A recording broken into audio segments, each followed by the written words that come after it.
This group. Wriggle. Peony. Afraid. Boy.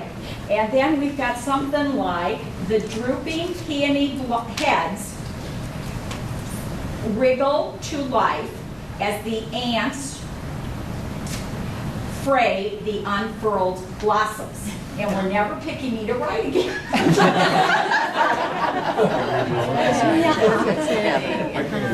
That was good. And is this the final group? Rooster. Tumble. Gossamer. Chased by the ravenous coyote, the frazzled rooster pheasant took flight on not so gossamer wing. Did you notice how just you all had these random words, you put them together, and you came up with these wonderful descriptive sentences? I have a collection of word tickets in a bowl made out of tickets. I got these words from magazines. I listened to different things, books. A friend of mine, when she took the class, she had her notebook and she was always taking notes in church.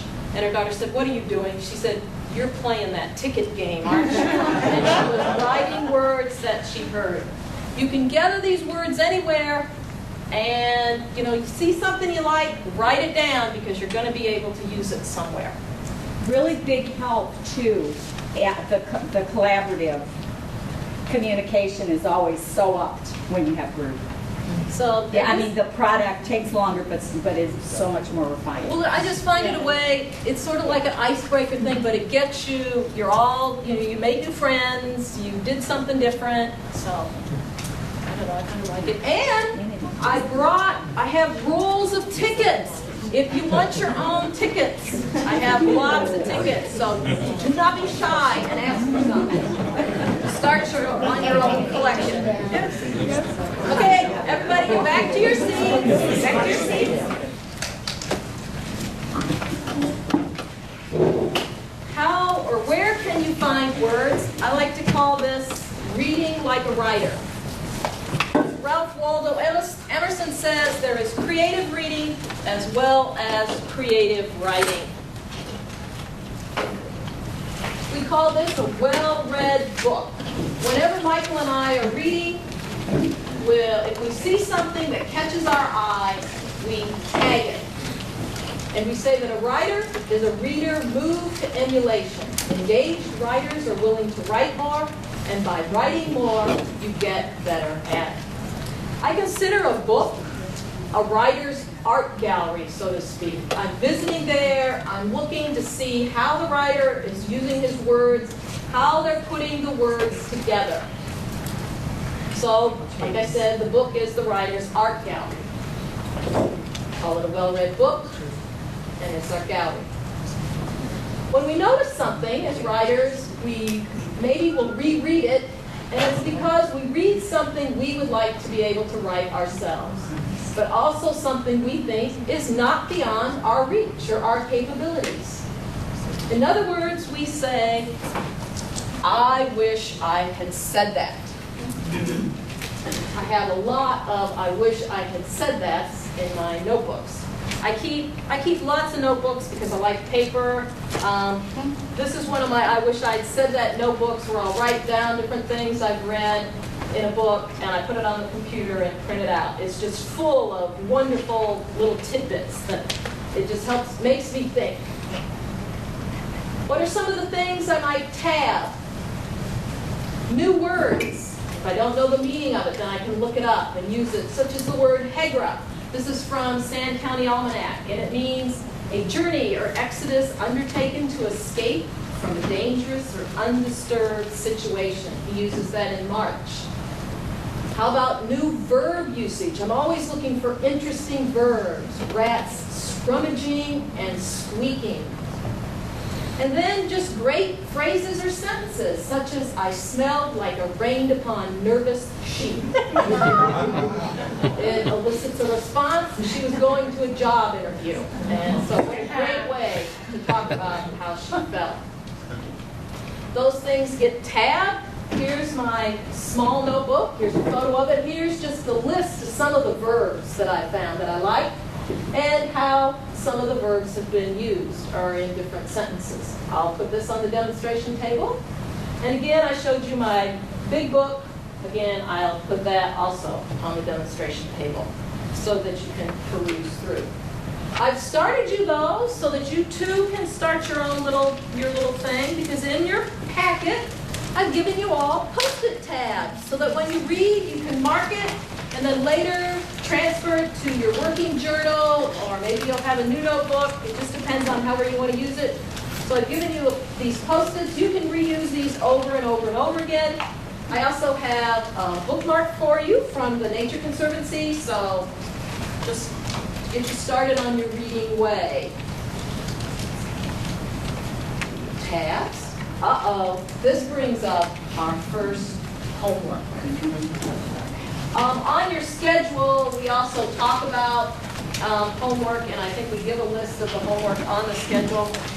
I think I left my schedule back over there somewhere. Okay?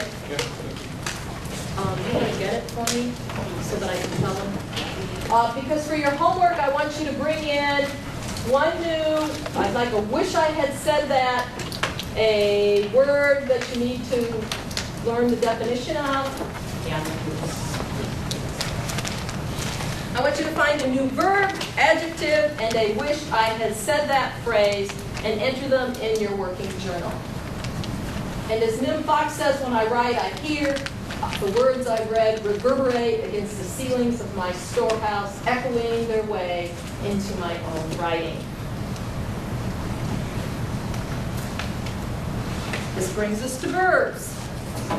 So here's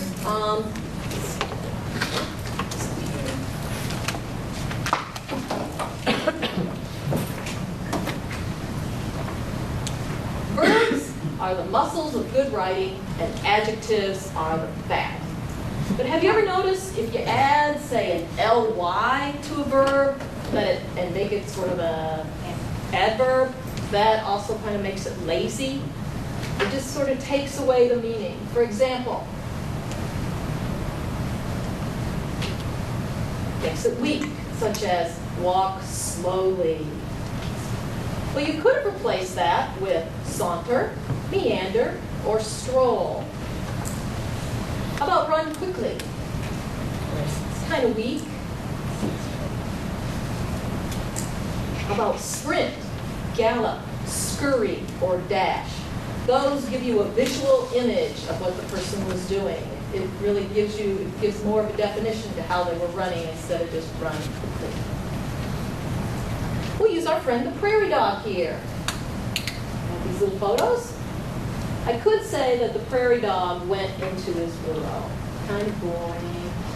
But if I said tumble into his burrow, or how about skitter? It makes you wonder why. What was he doing? Was there prey? What was going on?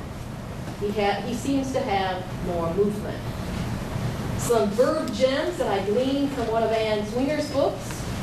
Thunder mutters. A full moon balloons over the canyon wall. A coyote warbles. Hollow stems whisper in the wind. And the river silts its way downstream. All of these are just verbs used in a different way, and I just think it gives you a much better picture of what she's trying to write about. Which brings us to our next activity. You probably noticed that you've been given a piece of paper that says noun on one side, verb on the other, and occupation at the top. You've also been given a bag. All of your bags have an occupation on them already. I used to just tell people to think of an occupation, and it took them a long time to think of something. So we, in the lab, brainstormed one day and came up with a lot of occupations. So if you don't like them, sorry, but it's better than something you came up with. I'll just leave it at that. So let me explain what we'll be doing. On one side, I want you will fold your paper. Oh, this is the other thing. You will fold your paper lengthwise along the line. Fold it lengthwise along the line. Let me first step through it. On the side that says noun, I want you to generate some nouns. And when you have to start generating nouns, all the nouns you ever knew are going to leave your brain. It's just like, oh, what do I think of? On the other side, you're going to take your occupation. I happen to get the occupation of entomologist. And these are some of the things that an entomologist does. Some of the verbs. We collect, we travel, we sort, we cut, we count. We do a lot of different things. On those, I put on the other side of the paper. You open your paper, and you can make memorable sentences using your nouns and verbs, such as prairie dogs sift soil as they construct elaborate burrows. Lightning wrote lined messages across the darkening sky. 17-year cicadas count the years underground. Sheep travel in packs for protection. Oaks plant acorns for the future. And fancy fabric collected dust on the top shelf. And lightning cut the dark sky into jagged pieces. Oh, that was really wordy. Okay, lights please. So what you're going to do... As homework? No, we're going to do it right now here. Right now here. Let me turn on a little timer. How much time should we give them for each one? 3 minutes? Right, you just, okay, I want you, and each of your tables is considered a group. Because what you're going to do first, you're going to write a list of nouns. Then nouns that refer to your occupation? Just nouns. Just any noun? Any noun in the world, and then you're going to trade papers. Oh, okay. So it's going to be mixed with the different verbs. So first, I want you to write nouns. So I want you to go ahead now and write some nouns on your paper. Random now. Random nouns. Just nouns that you can think of.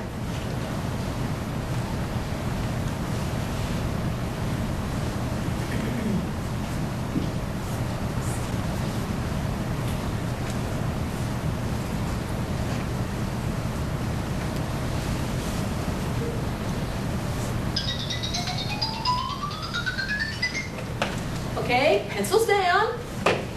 I want you to now take your paper and trade it again, and then you'll open it up, and you will create 1 or 2 memorable sentences from the nouns and verbs that you have.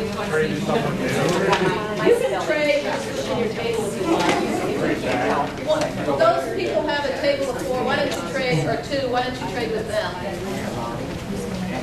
So trade across the table so you don't get your own. Right. You don't want your own. And our sentence doesn't have to revolve around the occupation. No. It doesn't have, your sentence can be totally unrelated to your occupation, but you'll use that verb from the occupation.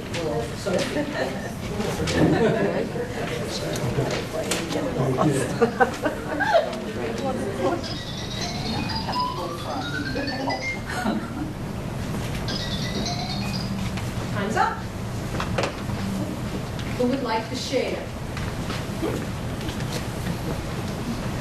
I don't know your name, but you're smiling, nodding your head, laughing.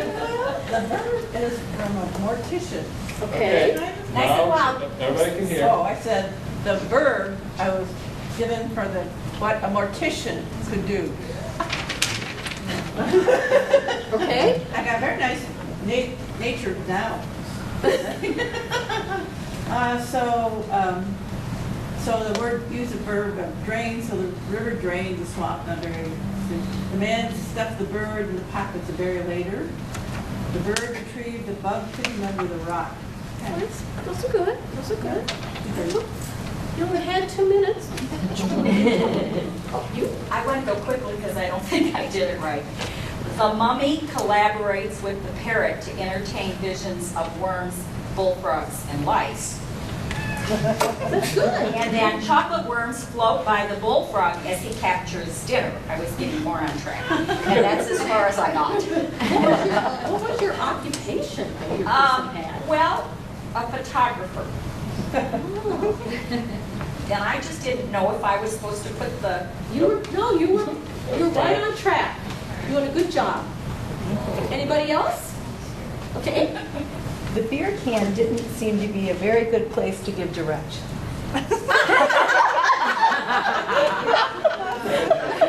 You want to read that again? With emphasis. The beer can